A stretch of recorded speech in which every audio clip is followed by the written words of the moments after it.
Well, we have made it, folks. The bell has finally rang and it is back to school time for a lot of kiddos out there. And we want to make sure you're staying safe while you're on the road.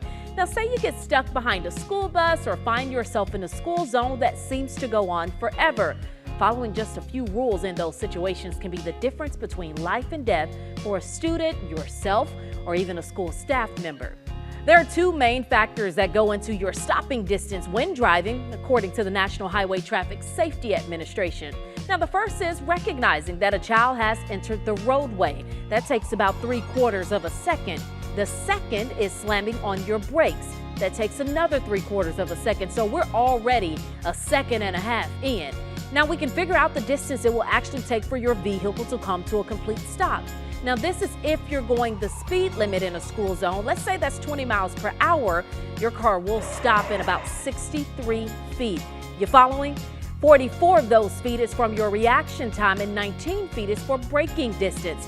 Now, let's say you're in a rush and you're going 30 in a school zone instead of 20. Now, we don't want you to do that, but if it happens, you almost double the distance it will take to stop your vehicle. Your car will stop in about 119 feet. That's about half the length of a football field.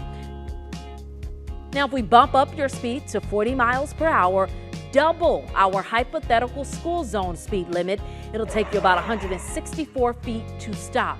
Now, all of these distances are assuming the roads were dry and that you are actually paying attention while behind the wheel.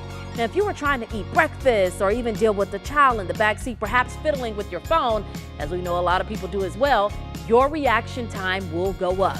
Now, if you had rain or a vehicle that needs, say, a little tune-up, these distances can change too. So as you start to see more active school zones out there and kids on their way to a bus stop, remember, seconds and speed count always when it comes to saving lives. I'm Tashara Parker asking you to be mindful this back-to-school season. Help us keep those kiddos safe. You can follow me all over where I'm always asking you to talk traffic to me.